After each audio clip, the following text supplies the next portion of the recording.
For years, people argued online, but things changed once China brought back real evidence, because China's lunar discovery proved that the moon landing's history was real by turning talk into samples that labs could actually test.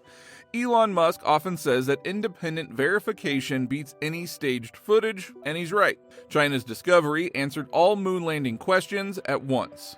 Not one by one, all at once. I'll show you how the proof stacks so cleanly that the usual myths fall in a single pass. Now, as you know, Elon Musk stressed that rivals would never stay silent if it was fake, and this is why his line about independent verification lands so hard here. After the Chang'e 5 mission, material was shared, and just as Elon predicted, the story was no longer about words, it was about measurable results. Here's what answered all at once means. You get a bundle of signatures that all point the same way. Think of lab fingerprints that only real lunar material carries, plus visible receipts that you can check from orbit. The questions are familiar. Where are the stars? Why does the flag move like that? Why no blast crater? What about the Van Allen belts? Could Hollywood have faked the footage in 1969? We will close that checklist together. Today you can literally see Apollo landing sites from lunar orbit. You can trace tracks in the dust, and film experts have explained why the lighting, the dust arcs, and the slow, bouncing motion would have been impossible to stage with the cameras and tech of that time. Now let's define the bundle clearly. First, genuine lunar material record space weathering. That means years of radiation and micrometeor hits etched into tiny grains. Those grains carry implanted particles from the solar wind. Helium-3, for example, is a tracer of long exposure on an airless world. Water molecules bound in glass beads also show up because hydrogen from the sun sticks to the soil and forms hydroxyl and water at the grain's surface. Second, we have the see-it-yourself layer. High-resolution spacecraft in lunar orbit have image descent stages, equipment, and disturbed regolith at Apollo sites. They even trace the paths where astronauts walked. When you put lab fingerprints and orbital receipts together, the questions don't just get answers. They get the same answer from two different directions. The method is the star here. Real science is simple at heart. You share material, you run the tests. Other labs repeat them. You don't need to believe, you just measure. The Apollo program did this for years. There are detailed logs of who did what, when, and why. You can follow the transcripts like a timeline.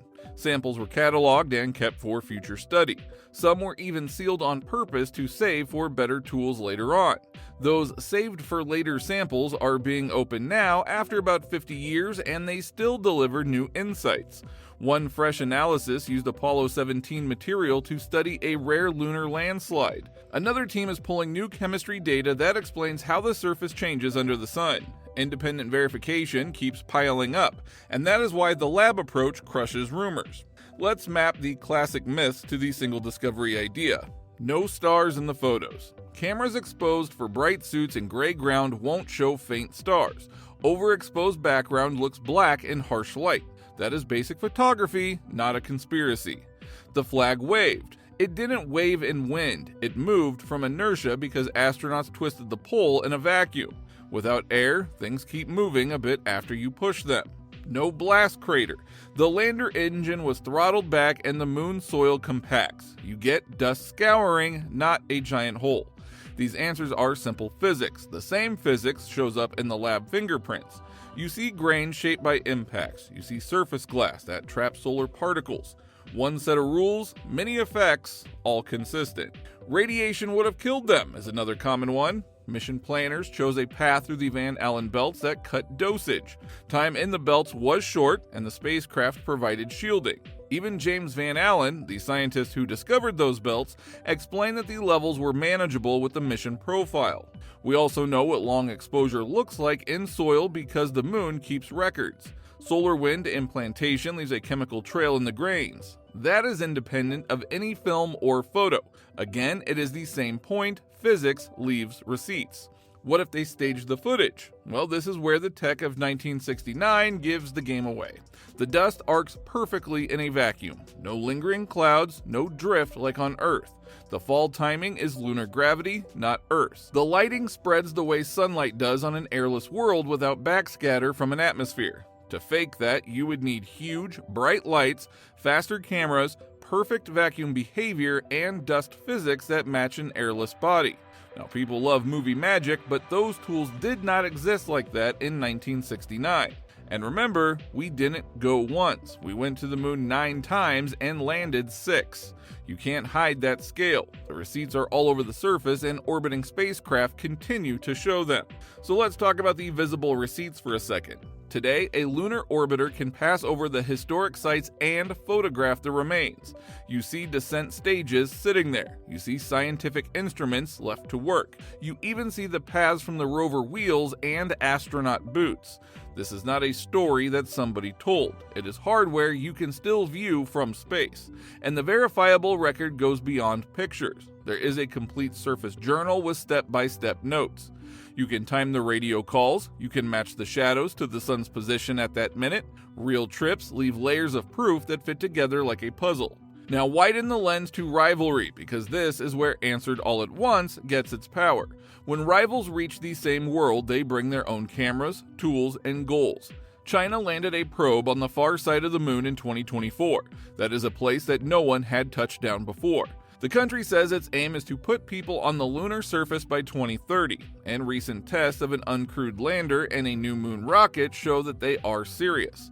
In Washington, lawmakers and experts warn that the United States could lose the current moon race if it slows down.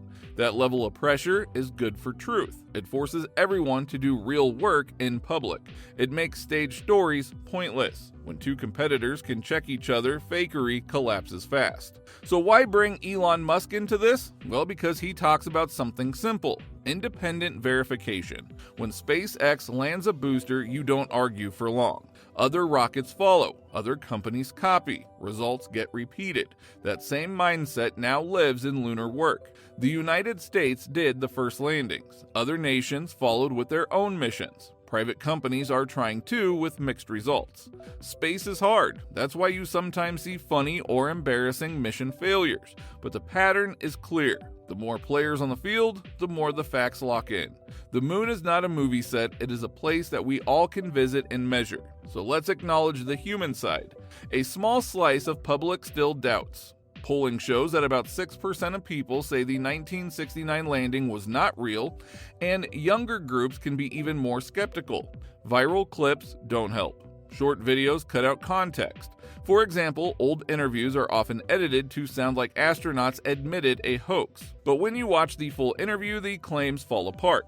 That is how media works now. The fix is not more arguments. The fix is more receipts. And we have them. We have orbital images of the sites. We have sample studies that keep delivering new details. We have fresh research on old Apollo rocks that were opened after decades for that exact reason. And this brings us back to the main point.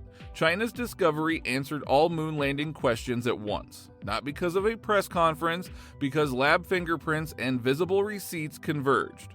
Think about everything we just checked off. Missing stars, camera exposure, flag motion, inertia and vacuum, no big crater, engine throttle and regolith behavior, radiation, smart mission planning with known limits, studio theory, wrong physics, wrong lighting, wrong dust. The moon itself stores the proof in its soil, orbiters store the proof in their images, rivals store the proof in their achievements. All of it lines up.